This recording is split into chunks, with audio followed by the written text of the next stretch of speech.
ಹೋಳಿಗೆ ತಿಂದೆ, ಚೆನ್ನಾಗದೆ. ಇಲ್ಲೇ ಬಂದು ಯಾರ ಒಳಗೆ ಬೇಕಾದ್ರೂ ತಗೊಂಡು ಹೋಗ್ರಿ, ಒಳ್ಳೆ ಸ್ವಸ್ಥ ಸಿಗ್ತದೆ. ನಮ್ದೇ ಅಂಗಡಿ, ನಮ್ದೇ ಅಪ್ಪ ಅಂಗಡಿ. ಈಗ ಚೆನ್ನಾಗದೆ. ಚಿಕ್ಕ ವಯಸ್ಸಿನಿಂದ ನಾವು ಮಾಡ್ತಿದ್ವು, ಇವತ್ತು ಅವ್ರು ಮಾಡೋದು ಚೆನ್ನಾಗದೆ. ನಾನು ಒಂದ್ಸತಿ ತಿಂದೆ. ಸೂಪರ್ ಆಗಿತ್ತು ಸರ್. ಈ ಭಾಗದಲ್ಲಿ ಈ ಥರದ್ದೊಂದು ಬೇಕಾಗಿತ್ತು, ಒಂದು ಸ್ಟೋರು. ಇಲ್ಲಿ ಪ್ರತಿಯೊಂದು ಕುರುಕುಲು ತಿಂಡಿ ಇರ್ಬೋದು, ಹೋಳಿಗೆ, ಸ್ವೀಟ್ಸ್ ಎಲ್ಲ ಸಿಗ್ತಾ ಇದೆ. ಸೊ ಈ ಭಾಗದ ಜನ ತುಂಬ ಖುಷಿಯಾಗಿದ್ದಾರೆ. ಇನ್ಮೇಲೆ ಎಲ್ಲಾದರೂ ಹೋಗ್ಬೇಕಂದ್ರೆ, ಯಾರಿಗಾದ್ರೂ ಮನೆಗೆ ಹೋಗ್ಬೇಕಾದ್ರೆ, ಏನಾದ್ರು ಪರ್ಚೇಸ್ ಮಾಡ್ಕೊಂಡು ಹೋಗ್ಬೇಕು ಅಂದರೆ ಒಂದು ಬೇಕ್ರಿ ಆ ಥರ ಹೋಗ್ತಾ ಇದ್ರು. ಅಂಥ ಕ್ವಾಲಿಟಿ ಸಿಗ್ತಾ ಇರಲಿಲ್ಲ. ಇಲ್ಲಿ ಕ್ವಾಲಿಟಿ ಐಟಮ್ಗಳು ಸಿಗ್ತಾ ಇದೆ.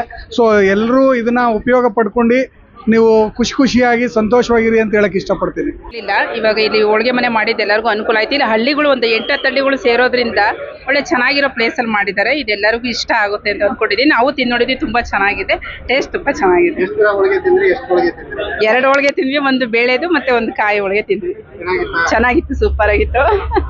ಈ ಏರಿಯಾದಲ್ಲಿ ಎಲ್ಲೂ ಇರ್ಲಿಲ್ಲ, ಒಳ್ಳೆ ಸೆಂಟ್ರಲ್ ಓಪನ್ ಮಾಡಿದ್ರೆ ಚೆನ್ನಾಗಿದೆ. ಟೇಸ್ಟ್ ಎಲ್ಲ ಚೆನ್ನಾಗಿದೆ, ಬರ್ತಿರ್ತೀವಿ. 2 ತಿಂದ್ವಿ, ಕಾಯಿ ಒಬ್ಬಟ್ಟೊಂದು, ಬೇಳೆ ಒಬ್ಬಟ್ಟೊಂದು. ಚೆನ್ನಾಗಿದೆ. ಇಷ್ಟ. ಚೆನ್ನಾಗಿದೆ, ಟೇಸ್ಟ್ ಚೆನ್ನಾಗಿದೆ. ಮನೇಲಿ ತಿನ್ನೋ ತನ ಫೀಲ್ ಆಗ್ತಿದೆ. ಚೆನ್ನಾಗಿದೆ. ಹೌದೌದು, ಚೆನ್ನಾಗಿದೆ.